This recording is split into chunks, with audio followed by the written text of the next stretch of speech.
కాసేపట్లో వరద నష్టంపై సెక్రటేరియట్లో రివ్యూ చేయనున్నారు సీఎం రేవంత్ రెడ్డి. ఇప్పటికే వరద ప్రభావిత ప్రాంతాల్లో పర్యటించిన సీఎం ప్రతి ఒక్కరిని ఆదుకుంటామని బాధితులకు భరోసా ఇచ్చారు.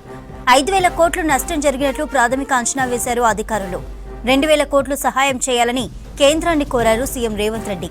ఇవాళ ఖమ్మం జిల్లా వరద ప్రభావిత ప్రాంతాల్లో పర్యటించారు కేంద్ర మంత్రులు శివరాజ్ సింగ్ చౌహాన్, బండి సంజయ్.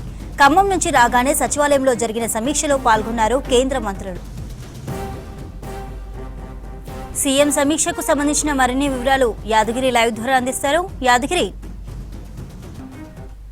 సేపట్లో సీఎం రేవంత్ రెడ్డి ఏదైతే ఈ భారీ వర్షాలు పడ్డాయి, ఈ భారీ వర్షాల వల్ల జరిగినటువంటి నష్టానికి సంబంధించి దాని మీద సచివాలయంలో సమీక్ష నిర్వహించబోతున్నారు. అయితే ఈ సమీక్షలో కేంద్ర మంత్రులు కూడా ఈ సమీక్షలో పాల్గొంటున్నారు. అయితే ప్రధానంగా ఈ 3-4 రోజుల నుంచి వరుసగా కురిసినటువంటి ఈ వర్షాల వల్ల ఎంత పంట నష్టం ఎంత జరిగింది, తర్వాత ప్రాణ నష్టం ఎంత జరిగింది, మిగతా ఇండ్లకు సంబంధించి కూడా చాలా ఇండ్లు కూడా నీళ్ళల్లో మునిగాయి. కాబట్టి ఈ ఇండ్లు ఎన్ని నష్టపోయాయి, దీని తర్వాత పశువులకు సంబంధించి కూడా చాలా పశువులు కూడా అందులో వాగులలో వరదలలో కొట్టుకుపోయిన సిచ్యువేషన్ చూసాము, చనిపోయిన సిచ్యువేషన్ చూసాము.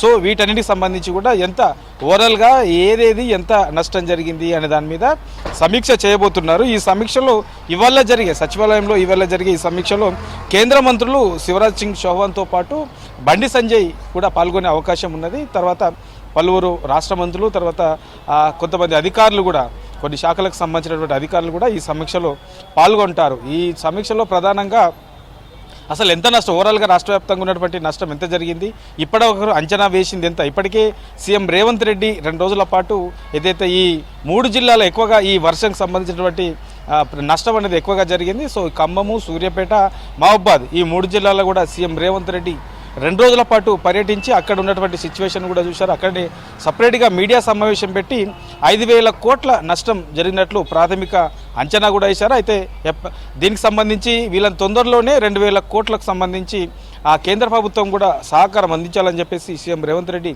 ఇప్పటికే ప్రకటించారు. తర్వాత జాతీయ విపత్తుగా ఈ భారీ వర్షాల వల్ల జరిగినటువంటి ఈ నష్టాన్ని జాతీయ విపత్తుగా ప్రకటించాలని చెప్పేసి సీఎం రేవంత్ రెడ్డి ఇప్పటికే చెప్పారు. దీనికి సంబంధించి రాష్ట్ర ప్రభుత్వం తరఫున కేంద్రాన్ని కూడా లేఖ కూడా రాశారు. సో వీటన్నిటికి సంబంధించి కూడా ఇవాళ సచివాలయంలో జరిగే ఈ సమీక్షలో కేంద్ర మంత్రులతో పాటు కేంద్ర మంత్రులు కూడా ఈ సమీక్షలో పాల్గొంటున్నారు. కాబట్టి దీనికి సంబంధించి ఓవరాల్గా ఇప్పటి వరకు ఈ జరిగినటువంటి నష్టానికి రాష్ట్ర ప్రభుత్వం ఎంత ప్రకటించింది, సో ఇంకా కేంద్రం నుంచి ఎంత సహకారం కావాలనుకుంటుంది, ఇక రాష్ట్ర ప్రభుత్వం ప్రకటించింది ఎంత, అయ్యే ఖర్చు ఎంత, ఇక పంటలకు సంబంధించి కూడా ఈ నెల 12 లోపు పూర్తి స్థాయిలో ఏ పంట ఎంత నష్టం జరిగింది, ఏ జిల్లాలో ఎంత నష్టం జరిగింది అనే దాని మీద పూర్తి స్థాయిలో దాని మీద అధికారులు లెక్కలు కూడా తీస్తున్నారు. 12 లోపు అది కూడా పూర్తవుతుంది. ఎకరాకు 10,000 పరిహారం కూడా ఇస్తామని చెప్పేసి ఏదైతే పంటలు ఉన్నాయో పంటలకు సంబంధించి నష్టం జరిగిన దానికి ఎకరాకు 10,000 పరిహారం ఇస్తామని చెప్పేసి ప్రభుత్వం ప్రకటించింది. ఇక దీంతో పాటు ఏదైతే ఈ వరదల వల్ల